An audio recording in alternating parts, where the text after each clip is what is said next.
ഇത്രയും കഷ്ടപ്പെട്ട് ഒളിഞ്ഞു നോക്കാൻ എന്തായിരുന്നു അവിടെ കാഴ്ച? ഒരു കുളിസീൻ. പിന്നെ കുളിയേ ദൈവമേ, കുളി കഴിഞ്ഞ് പോയിക്കാണോ?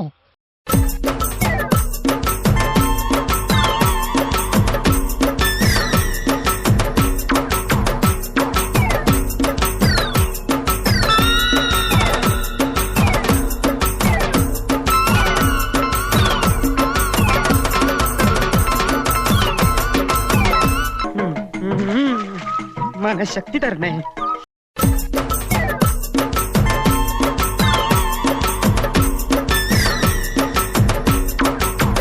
ഇതരൻ ഒന്ന് സൂയിക്കാൻ തന്നെ തീരുമാനിച്ച മട്ടുണ്ടല്ലോ.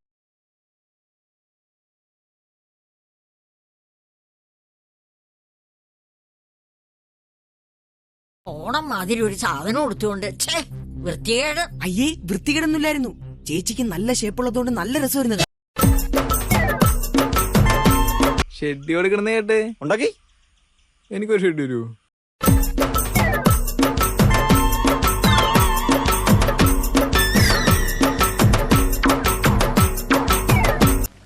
ഗോവിന്ദൻകുട്ടി സാറിന്റെ ടൈം ബെസ്റ്റ് ടൈം.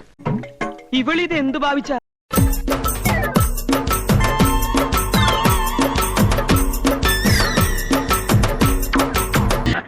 അപ്പോഴേ നമുക്കൊന്നിനെ അഡ്ജസ്റ്റ് ചെയ്യണമല്ലോ. വെറുതെ അല്ല, കാശ് എത്ര വേണമെങ്കിലും മുടക്കാം.